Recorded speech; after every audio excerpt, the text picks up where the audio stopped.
Oggi si è chiusa questa fase, nei prossimi giorni gli uffici esamineranno le proposte arrivate per poi definire chi sarà l'azienda che si aggiudicherà l'intervento di ricostruzione del muro e quindi la prosecuzione dei lavori su un altro lotto. È scaduto alle 12 il termine per presentare all'ufficio protocollo della città metropolitana di Genova la domanda per partecipare alla gara per la ricostruzione della provinciale 227 tra Santa Margherita Ligure e Portofino, distrutta dalla mareggiata del 29 ottobre.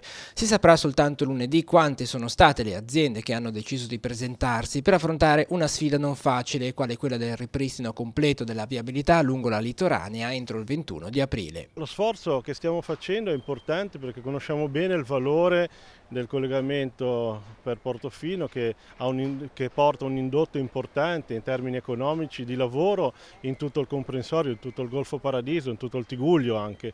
Quindi lo sforzo che stiamo facendo è veramente massimo. Dare una data non è possibile ovviamente perché siamo legati a fattori di cui non disponiamo.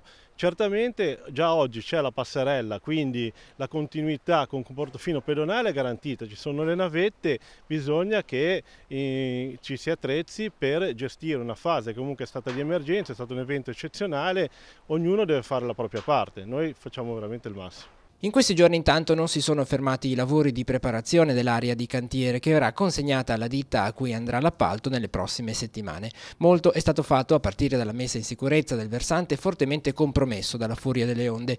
Il rispetto dei tempi dell'appalto dipenderà molto dalle condizioni meteo dei prossimi mesi. C'è una variabile importante che è legata alle condizioni meteo, su quelle ovviamente non possiamo avere certezza di come sarà il mare, di come sarà il tempo nei mesi che andiamo ad affrontare. Però con questo intervento si può fare un lavoro importante già da terra e quindi anche il meteo inciderà molto meno rispetto ai tempi di intervento.